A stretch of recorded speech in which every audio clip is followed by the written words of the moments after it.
So what is up, guys? Nick here, helping you to master your technology, and welcome to the iPhone 6s Plus versus the iPhone 8 Plus iOS 12 speed test. Let's go ahead and begin with a boot up in 3, 2, 1 and see which one can get there first. Now, the reason I'm making this comparison is quite interesting. I was actually getting ready to do like a multiple iPhone comparison with the Plus models, but I just started testing the 2-year-old iPhone 6s Plus versus the 8 Plus to get started, and I was really surprised at how well it performed on iOS 12. You've seen the 8 Plus wins on the boot up, but only slightly.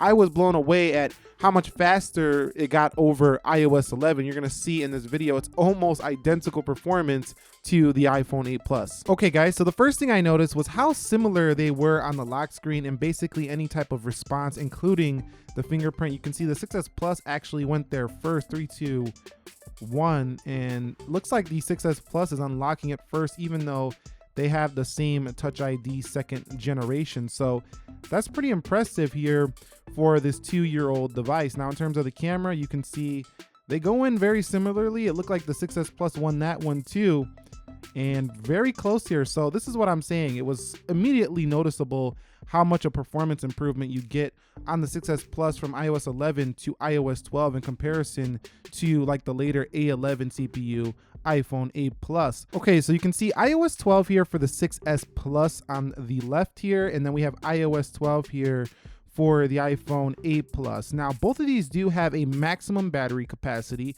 of 100%. So if you're gonna say, well, you're getting peak performance throttling on your 8 Plus or whatever, or the 6s Plus, that's not happening on either one of these phones as they're both at the maximum capacity. Let me go over here to the iPhone 8 Plus to show you that, and let's go ahead and test these apps. Okay guys, so here we are. We've arrived at the app portion. You can see everything is closed out, beginning with calendar, and look at that. Exactly, basically the same. Coming home is even very similar. Let's go into calculator. You can see identical performance there.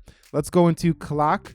You can see opening them at the same exact time, basically. Let's go into Twitter, and you can see Twitter does open first on, I don't think it's gonna, oh, the 6s Plus there on Twitter. So both are connected to the same Wi-Fi network, so there should be no advantages to the iPhone 8 Plus. Going into Snapchat, you can see that that is a win on the left for the iPhone 6s Plus, and the 8 Plus loads that a little bit second. Let's go into Instagram, and you can see Instagram about even. So this is what I'm talking about. I mean, this performance was pretty impressive for your 2-year-old phone here. WhatsApp, you can see, oh, that was pretty close again. Let's go into YouTube, and you can see YouTube is open first on the left. So again, this is what I'm saying. Like, if you have a 6s Plus and you were thinking about upgrading to the 8 Plus now that the price is coming down, don't upgrade just for the speed, because this is not a huge difference at all.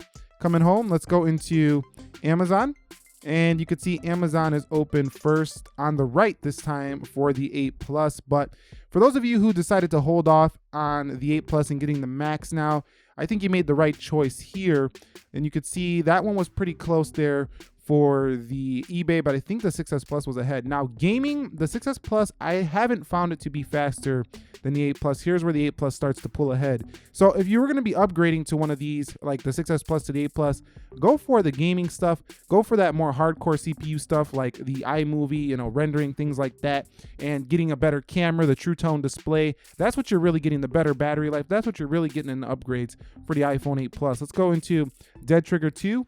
And you can see a more graphically intensive game and very similar load times there. Hit and play, and it looks like the 8 Plus might be ahead here, and it is. So once you're in the game, not a big difference. However, the 8 Plus managed to stay cooler in actual gaming and does load things faster. So in gaming, I do find the 8 Plus to be a winner, but gaming is something not everybody does every day.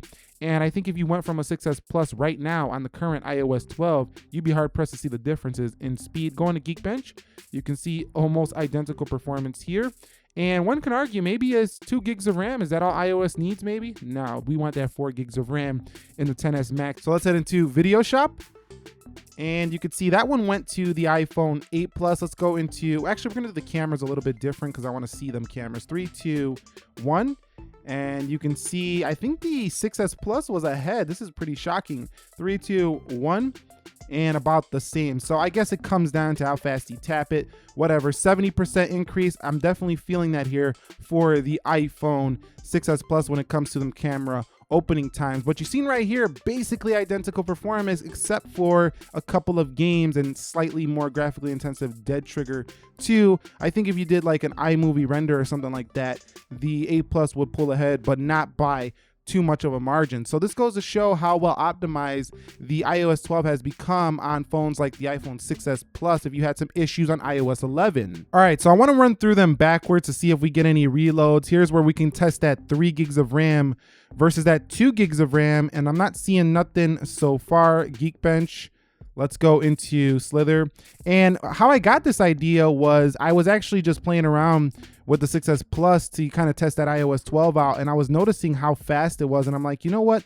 Let me just test it up against the 8 Plus. And I was doing this prior to making the video on the test, and I was like, whoa, this is ridiculous. Like, I just got this 8 Plus like a year ago and got the 6s Plus a while back, like 2 years ago, and this thing is about the same speed. So definitely the 6s Plus was built to last, as you can see right here. And I would even argue that when the 10s Max comes, it's not going to be like killing it in the performance versus the 6s Plus. That's how good the iOS 12 is. But if you want to see that comparison, stay tuned to the channel. You've seen basically no reloads on either. Okay, guys, so quick internet test here. Let's test out apple.com. 3, 2, and let's go. See which one gets there first. You can see, I don't know what's going on with the 8 Plus today, but it seems like the 6s Plus is just feeling faster today. So let's go into yahoo.com, just a popular mainstream website, to see which one could load it up first on Safari. 3, 2, 1.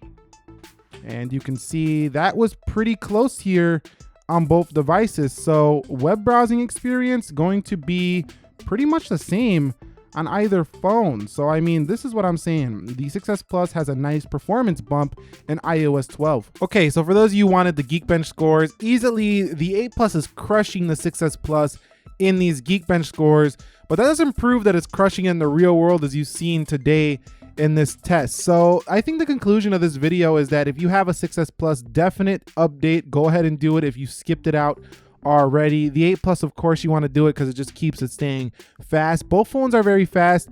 The 8 Plus is technically definitely more powerful when it comes to gaming. It will be more powerful in video rendering and some artificial intelligence things, some AI stuff is a little faster, and it's definitely more future-proof. But as it stands right here in 2018, if you wanted to hold off on an upgrade because you just didn't want to buy a new iPhone at this time, I think the 6s Plus is still going to hang in there 1 or 2 years, and that's pretty impressive for a phone that now has a older processor, A9 CPU, versus you would think when you see it on paper, the A12 Bionic. Oh my God, the 6s Plus still performs rather well.